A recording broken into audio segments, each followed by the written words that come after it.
She trusted the law with her life, but the law was the one who buried her family. At 45, Evelyn Carter had learned how to smile without feeling anything. From the outside, her life looked respectable. A modest house in a quiet American suburb, a husband in uniform, Detective Mark Carter, a decorated police officer, a daughter, Emily, 16, bright and observant. But behind closed doors, their home was a battlefield. Mark had married twice. His second marriage, secret at first, then forced into the open, poisoned everything. 2 homes, 2 wives, endless lies. The walls of Evelyn's house echoed with shouting almost every night. Mark's temper was legendary. At work, he was Officer Carter, calm, controlled, respected. At home, he was someone else entirely. Emily often locked herself in her room, headphones on, pretending the yelling wasn't happening. "Why doesn't he just leave us?" she once whispered to her mother. Evelyn had no answer. It was a stormy evening when Mark came home drunk. His uniform shirt was unbuttoned. His eyes burned with rage. "You think I don't know what you say about me?" he shouted. Evelyn stood frozen. Emily screamed, "Dad, stop!" That night, anger crossed a line it could never return from. In a moment of blind fury, Mark killed them. A mother, a child. 2 lives erased by the man sworn to protect others. Before sunrise, he buried their bodies in an empty field miles away. The soil swallowed the truth, or so he believed. 3 days later, Mark walked into the police station. "My wife and daughter are missing," he said calmly. "They left the house and never came back." An official missing persons report was filed. The department launched a full-scale investigation. Search teams, media alerts, community prayers. No one suspected the grieving police officer. Yet. But evil always leaves fingerprints, and soon one small mistake would turn the investigation inward. Detective Mark Carter stood beside the search teams like a broken man. Television cameras captured his hollow eyes. Neighbors brought casseroles. Fellow officers placed supportive hands on his shoulder. "Stay strong, brother," they said. Mark nodded, playing the role perfectly. Inside, panic was growing. Seattle police launched a full-scale investigation. Posters of Evelyn Carter, 45, and Emily Carter, 16, flooded the city. Amber Alert-style notifications spread across social media. Detective Sarah Whitman, Mark's colleague of 12 years, was assigned to the case. She knew Mark well, too well. "He's trained," she told her partner quietly. "He knows exactly what to say." Sarah reviewed the timeline. Mark claimed Evelyn and Emily left the house around 9:30 p.m., but a neighbor's door camera showed something different. At 11:47 p.m., Mark's patrol SUV left the driveway, alone. No Evelyn, no Emily. Sarah paused the footage, zoomed in. The vehicle was overloaded, rear suspension slightly low. Her stomach tightened. At home, Mark couldn't sleep. Sirens haunted his dreams. Soil still clung beneath his nails. He scrubbed his hands until they bled. His second wife, Rachel, sensed the shift. "You're hiding something," she said one night. Mark snapped. "Mind your business." She went silent, fear replacing suspicion. A tip came in. A woman matching Evelyn's description was seen at a bus station. Media exploded with hope. Mark wept publicly. Sarah watched him closely. Something felt rehearsed. Forensics returned results from Mark's house. a small stain beneath the living room rug, bleach damaged fibers, blood. Mother and daughter. Sarah closed the file slowly. "Get internal affairs," she said.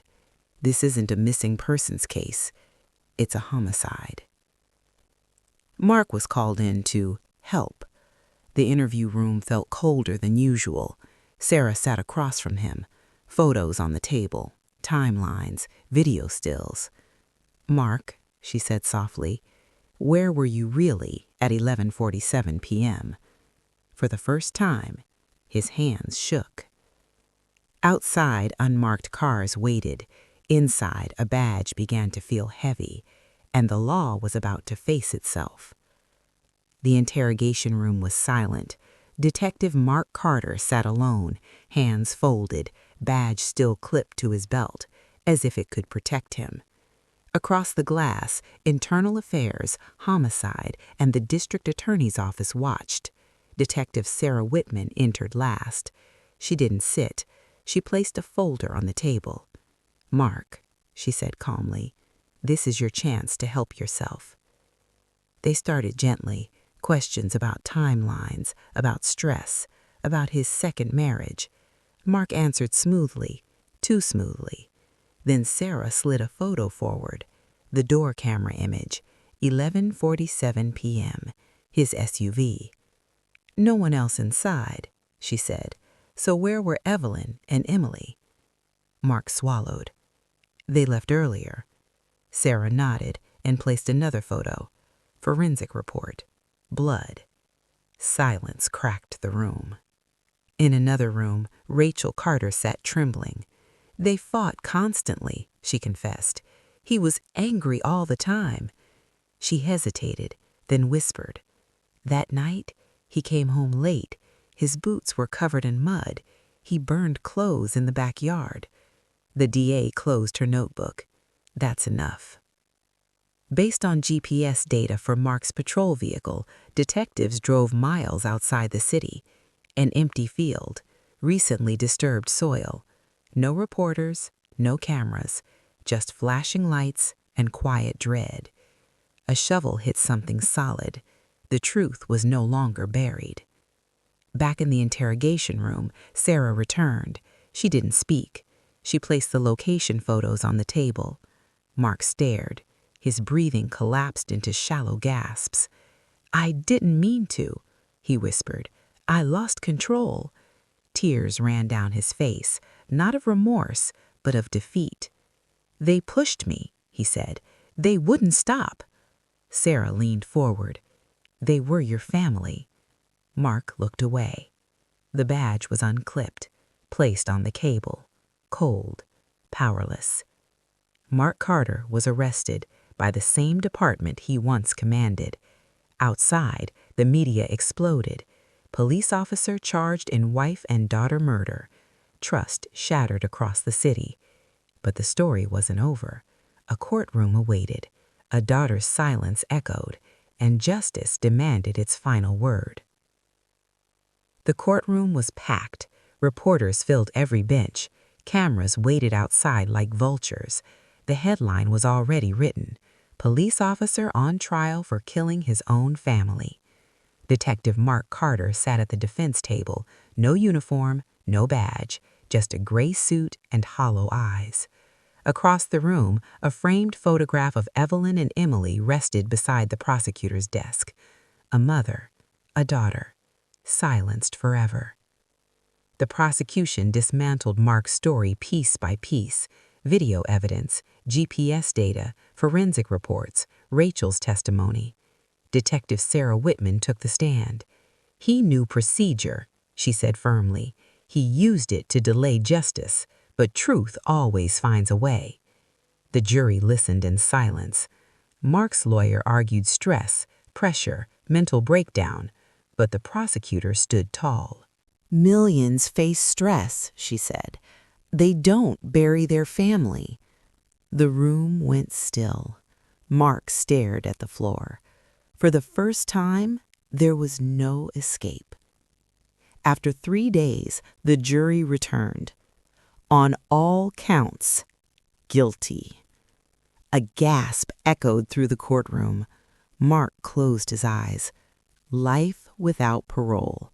No second chances. No appeal to power. Justice had spoken. The city mourned.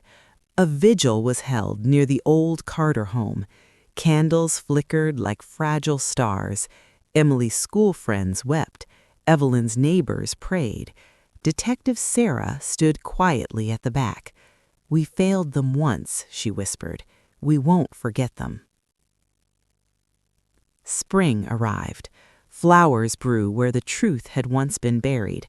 Evelyn and Emily were laid to rest properly, their names engraved, their story told, not as victims, but as a warning.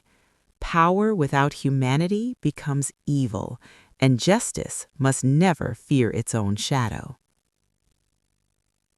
If this story moved you, like the video, share it because truth matters, and subscribe for more powerful stories like this.